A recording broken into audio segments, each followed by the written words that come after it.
हमारी पाठ्य पुस्तक में संकलित महाकवि देव के जो पद हैं उनकी व्याख्याओं के क्रम में अग्रिम पद देखिए। फटिक सिलानिसों सुधार्यो सुधा मंदिर, उदधि दधि कौसो अधिकाई उमगे आनंद। बाहर तय भीतर लो भीति ने देखे ये देव, दूध को सो फेनु फैलो आंगन फरस बंद।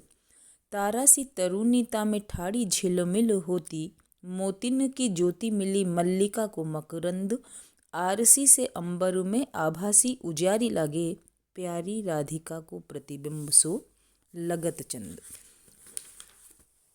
प्रस्तुत पद में कविदेव राधा के रूप सौंदर्य का, उसकी छटा का वर्णन कर रहे हैं और बता रहे हैं कि किस प्रकार उनकी जो अमंद रूप की छटा है, उनके वर्ण की जो आभा है, उसकी अशेष उज्ज्वलता संपूर्ण घर बाहर को, संसार को प्रतिभासित कर रही है, जाज्वल्यमान कर रही है, उज्ज्वल बना रही है।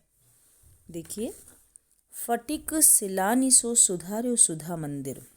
फटिक स्फटिक एक मणि है जो अत्यधिक प्रकाशमान मणि है और जिसके प्रकाश से सभी चीज़ें देदीप्यमान होती हैं।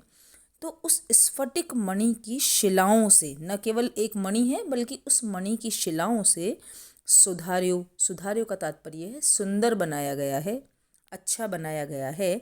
सुधा मंदिर, सुधा के दो अर्थ हैं यहाँ। सुधा का तात्पर्य अमृत तो है ही और सुधा का तात्पर्य है चूना। मंदिर माने भवन।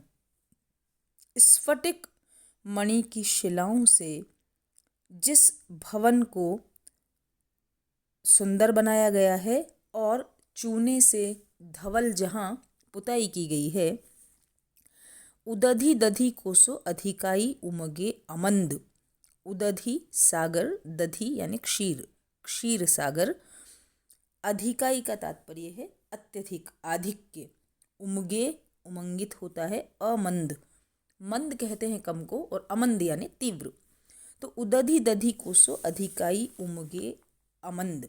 और उस भवन में क्षीर सागर की तरह उत्साह का आधिक्य है और आनंद हिलोरे लेता है, तीव्र आनंद। जिस प्रकार क्षीर सागर में निरंतर उत्ताल तरंगे लहराती रहती हैं, आती जाती रहती हैं, ठीक इसी प्रकार आनंद उस भवन में हिलोरे लेता है। अमंद आनंद, तीव्र आनंद की हिलोरे उस भवन में दोलायमान है। किस भवन में? जहाँ राधिका का निवास है।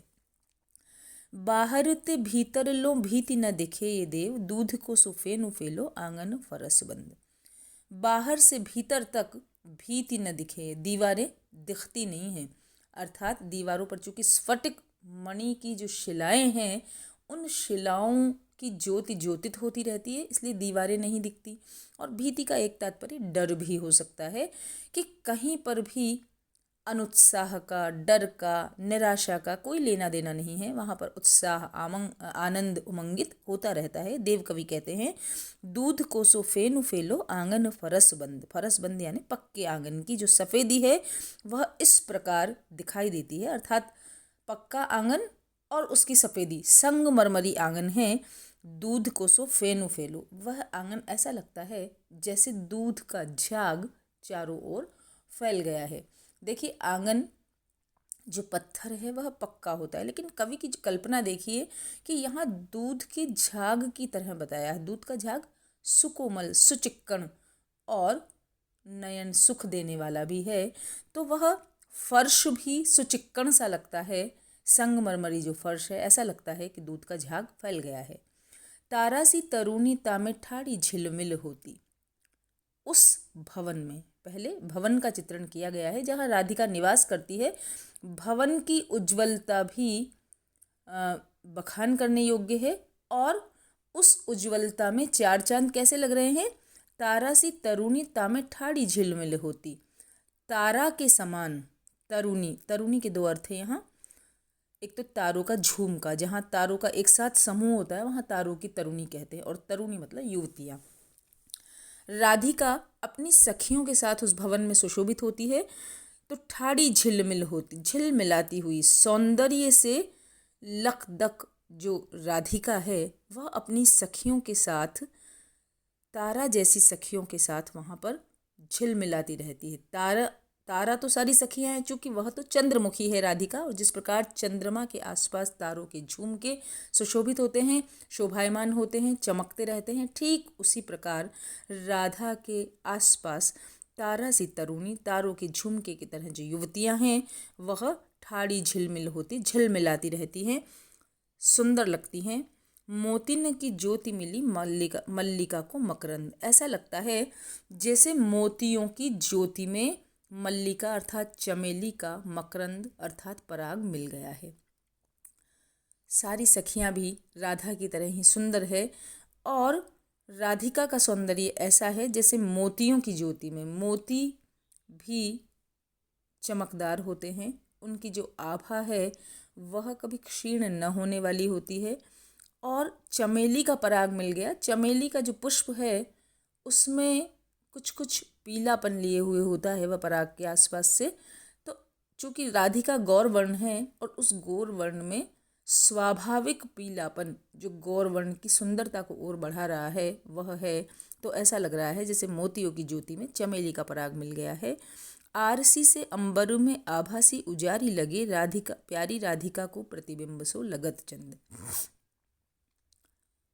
दर्पण में राधिका अपना सौंदर्य देख रही है, और ऐसा लग रहा है जैसे आरसी जैसे अंबर में, दर्पण जैसे आकाश में आभासी उजारी लगे।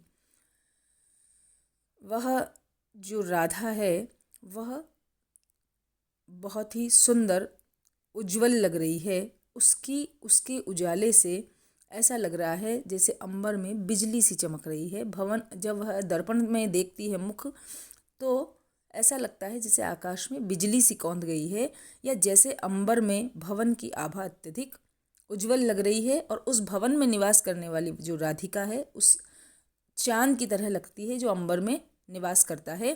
प्यारी राधिका को प्रतिबिंब सो लगत चंद, और चंद्रमा तो उस प्यारी राधिका का प्रतिबिंब जैसा लगता है, अर्थात ठीक वही स्थिति है कि चंद्रमा का जो सौंदर्य है वह तो राधिका के सामने फीका लगता है, वह तो राधिका का प्रतिबिंब जैसा लग रहा है। राधिका के सौंदर्य की होड़ चंद्रमा भी नहीं कर सकता। प्यारी राधिका को प्रतिबिंब सो लगत चंद, यहाँ व्यतिरेक अलंकार है।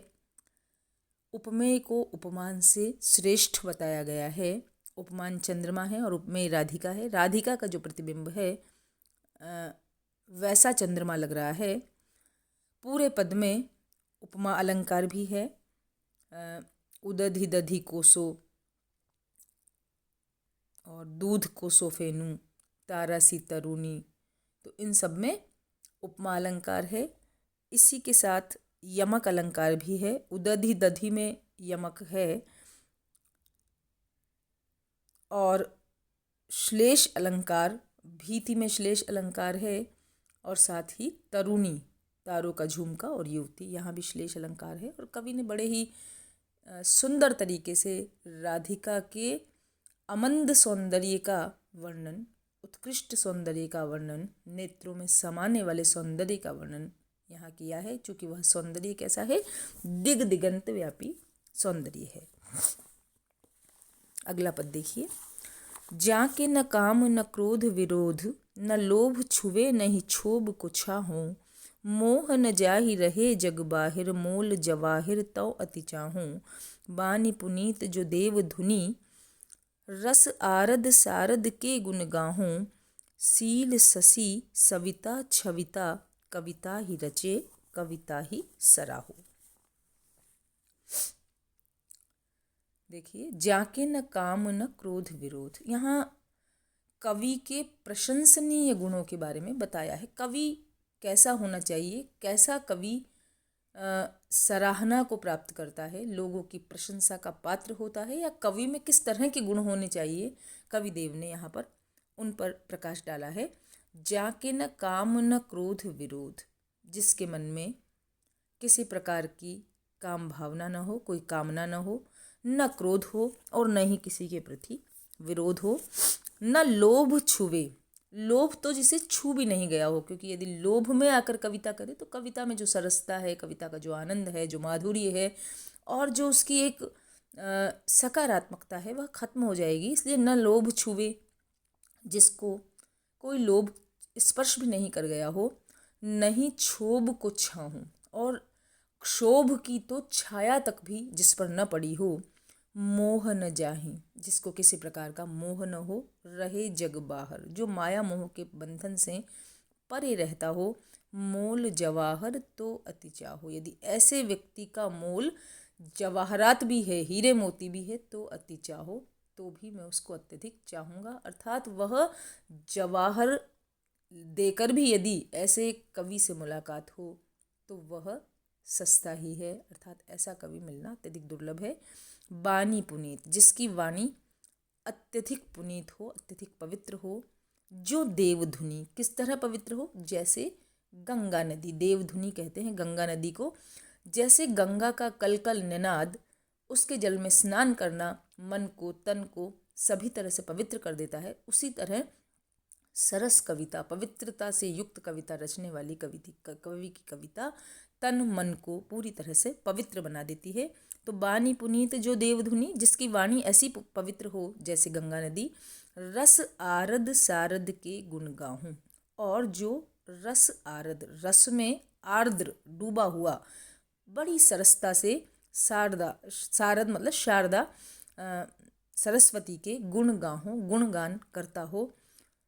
शील शशि, और शील में जो शशि हो, जिस तरह शशि चंद्रमा सुशीतल होता है, ठीक उसी तरह जिसका स्वभाव, जिसकी वाणी, जिसका कर्म और पूरी तरह से जो सुशील हो। सविता छविता, लेकिन शील होने के बावजूद भी सविता छविता, जिसकी जो छवि है, जिसकी जो प्रखरता है, जिसका ताप है, वह दिग्दिगंत व्यापी हो। कहने का तात्पर्य यह है कि सूर्य की तरह जिसका उजाला, जिसका प्रकाश सर्वत्र फैलने वाला हो, जैसे सूर्य का प्रकाश सर्वत्र फैलकर अंधकार को दूर भगा देता है, उसी प्रकार जिस कवि की वाणी हृदय को और सभी तरफ प्रकाश फैला देने वाली हो। कविता ही रचे, ऐसी कविता को रचने वाला, कविता ही कविता को और कविता ही उस कवि को मैं सराहता हूँ। ऐसी कविता को रचने वाले कवि की मैं हृदय से सराहना करता हूँ। तो कवि ने यहाँ प्रशंसनीय कवि के गुणों का वर्णन किया है। अनुप्रास अलंकार है, पदमैत्री है, वाणी पुनीत जो देवधुनी, यहाँ उपमा अलंकार है, और आरद सारद में तथा सविता छविता में यमक अलंकार है। शील शशि सविता छविता में रूपक अलंकार भी है, और कविता ही रचे कविता ही सराहो यमक अलंकार है। और पूरे पद में कवि ने ये बताया है कि किस प्रकार के कवि जो हैं वे प्रशंसनीय होते हैं, किस प्रकार के कवि आदरणीय होते हैं, और जिनकी यश गाथा समय की सीमा से परे होती है।